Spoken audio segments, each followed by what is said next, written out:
Good evening students. कविता के अगले पद्यांश जो है वो हम शुरू करते हैं।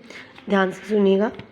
ऐसे थे अरमान की उड़ते नीले नभ की सीमा पाने, लाल किरण की चोंच खोल चुगते तारक अनार के दाने। इन पंक्तियों में पक्षी कह रहा है कि हमारे ऐसे अरमान थे, अरमान यानी इच्छा, कि हमारी ऐसी इच्छा थी कि हम नीले खुले आसमान में उड़ते फिरे और अपनी लाल चोंच से आसमान में अनार के दाने रूपी जो तारे हैं उन तारों को हम अपनी लाल चोंच से निगल लें।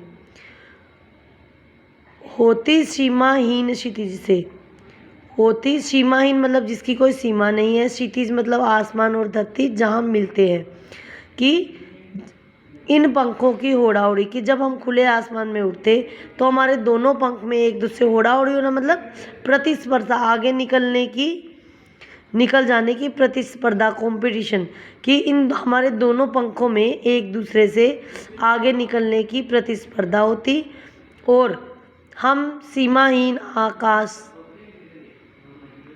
आकाश में उड़ते।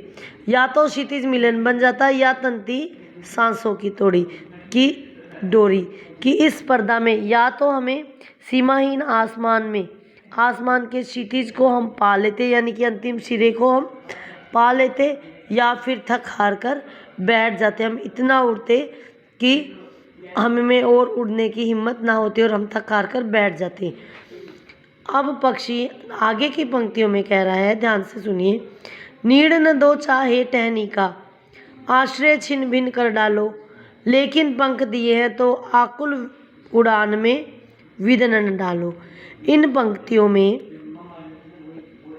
पक्षी कह रहा है कि नीड़ न दो, चाहे तुम हमें घोंसला मत दो, रहने के लिए घोंसला मत दो, चाहे हमें टहनी पर भी मत बैठने दो, आश्रय छिन भिन कर डालो, चाहे हमारे घोंसलों को तुम तोड़ दो। छिन भिन करना यानी तोड़ना, चाहे हमारे घोंसलों को तुम तोड़ दो, लेकिन पंख दिए हैं तो, लेकिन अगर जब ईश्वर ने हमें, प्रकृति ने हमें उड़ने के लिए जो पंख दिए हैं, आकुल में उड़ान में विघ्न न डालो। विघ्न मतलब बाधा, यानी उन पंखों की उड़ान में किसी प्रकार की बाधा मत डालो, हमें पिंजरे में बंद मत करो।